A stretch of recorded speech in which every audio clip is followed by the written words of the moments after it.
فقاہت سے نوازا تھا بہت زیادہ. ضمنی ایک واقعہ یاد آ گیا.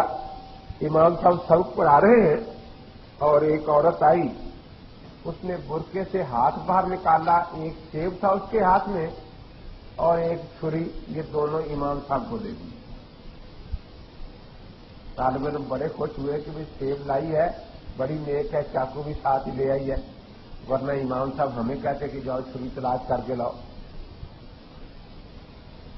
تو سب کی زبان منہ میں پانی آنے لگا کہ بھائی سیب ملے گا کھانے کے لیے. امام صاحب نے سیب کے 2 ٹکڑے کیے اور وہ اندر کا حصہ یوں باہر کی طرف نکال کے سیب اور چھری دونوں عورت کو دے دیے, وہ چلی گئی.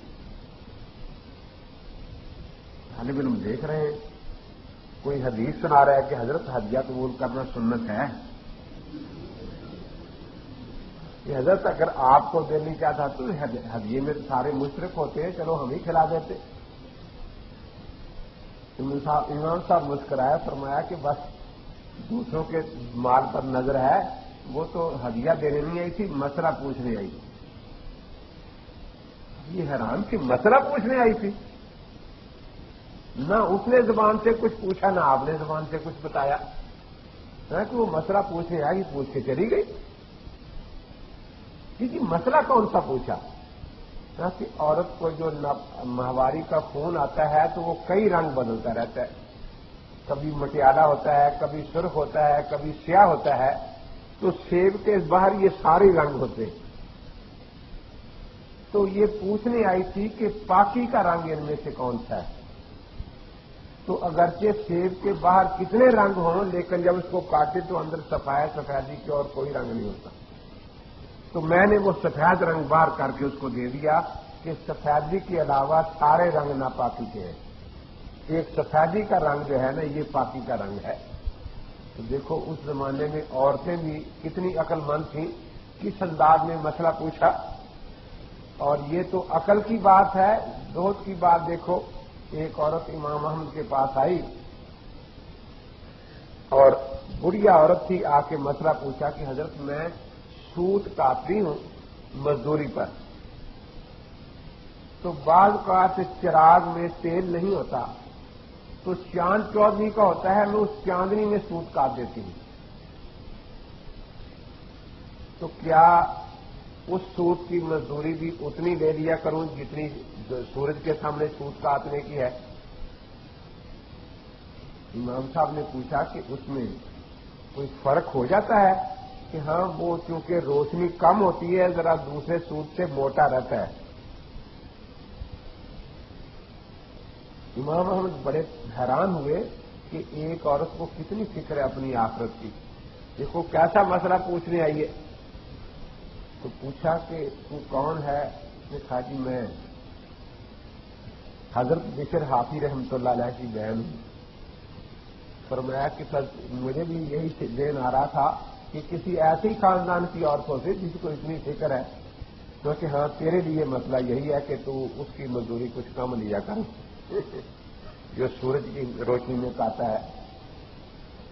اسی طرح امام صاحب رحمۃ اللہ تعالی علیہ سے کسی نے مسئلہ پوچھا کہ حضرت رمضان شریف کا مہینہ ہے, گرمی سخت ہے, تو روزے رکھتے ہیں تو چھوٹا بچہ ہے ہمارا, کیونکہ ماں سارا دن کچھ کھاتی پیتی نہیں, اس لیے دوپہر کے بعد ماں کا دودھ کم ہو جاتا ہے, بچے کا پیٹ نہیں بھرتا.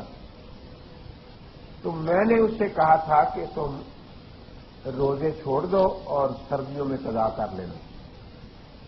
وہ کہتی ہے کہ سردیوں میں روزے تو قضا ہو جائیں گے, اس میں تو شک نہیں, لیکن جو رمضان کی برکات ہے یہ تو مجھے نہیں نصیب ہوگی نا.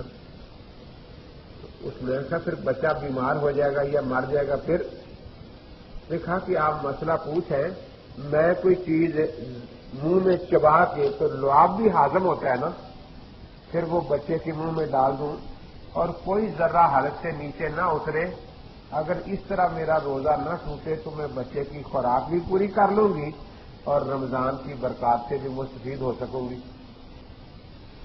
تو حضرت یہ جائز ہے یا نہیں؟ ادھر سے دوسرا بول پڑا کہ حضرت سارا دن تو روزے میں آدمی کھاتا پیتا نہیں, مرد کا جو کھانے بیٹھا تو نمک مرچ سے وہ صحیح نہیں تھا، ہنڈیا خراب تھی.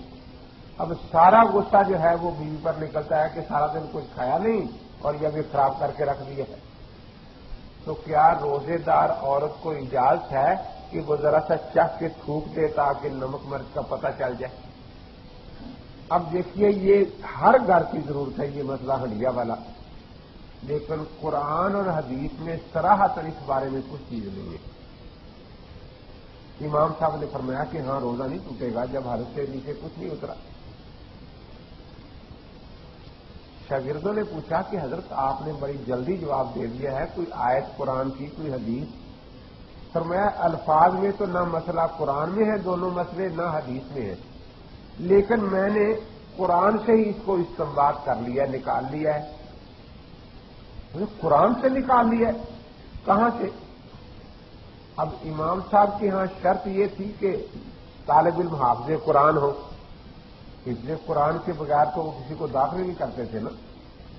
امام محمد رحمۃ اللہ علیہ کا مشہور واقعہ ہے نا کہ وہ تشریف لائے، نوجوان تھے، مسئلہ پوچھا امام صاحب سے کہ حضرت ایک مسئلہ ہے وہ سمجھنا ہے کیا کہ ایک لڑکا جو نابالغ ہے اسے وہ خواب نہیں ہے جس سے بالغ ہو جاتا ہے، وہ رات عشاء کی نماز پڑھ کے سویا، اب رات کو اسے خواب آیا اور وہ بالغ ہو گیا، تو یہ عشاء کی نماز دوبارہ پڑھے یا نہ پڑھے؟ کیونکہ جو اس نے پڑھی تھی وہ تو نفل تھی نا. اب آدھی رات اسے خواب آ گیا اور وہ بالغ ہو گیا اور عشاء کا وقت ہے، تو اب یہ نماز اس پر فرض ہو گئی، اب اس کو دوبارہ پڑھنی چاہیے یا نہیں؟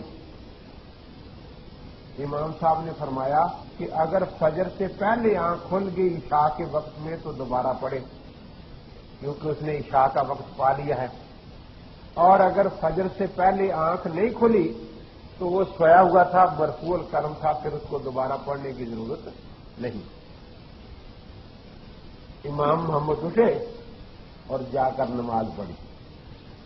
تو امام ابو حنیفہ نے دیکھ کر فرمایا کہ دیکھو اس نوجوان نے عمل کے لیے مسئلہ پوچھا ہے، اور جو عمل کے لیے مسئلہ پوچھا ہے اللہ تعالیٰ اس کے علم اور عمل میں برکت عطا فرماتے ہیں. بڑے خوش ہوئے. وہ نماز پڑھ کے دوبارہ حاضر ہو گئے کہ حضرت آپ مجھے داخل کر لیں، میں نے پڑھنا ہے. فرمایا قرآن یاد ہے کہ جی نہیں؟ میں قرآن حفظ کر کے آؤ. تو 7 دن میں امام محمد مکمل قرآن حفظ کر کے آ گئے اور پھر امام صاحب کے ہاں داخل ہوئے. اب امام صاحب نے فرمایا نا کہ یہ دونوں مسئلے میں نے قرآن سے نکالے ہیں، تو سارے حافظ بیٹھے تھے. یہ حضرت قرآن میں کہاں ہے؟ تو میں وہی نہیں دوسرے پارے میں آیت آتی کہ تم رات کو کھا سکتے ہو، رمضان کی رات میں پی سکتے ہو، جنسی تعلقات قائم رکھ سکتے ہو یہاں تک کہ فجر طلوع ہو جائے. یہ کہاں ہے کہ مرچ چکھ سکتے ہو، نمک مرچ بھی چکھ سکتے ہو؟ یہ کہاں کہ کوئی چیز چبا کے دوسرے کے منہ میں ڈال سکتے ہو؟ یہ تو حضرت میں نہیں آیا. فرمایا لفظوں میں تو نہیں ہے نا، کیسے نکالا ہے یہ موتی میں نے؟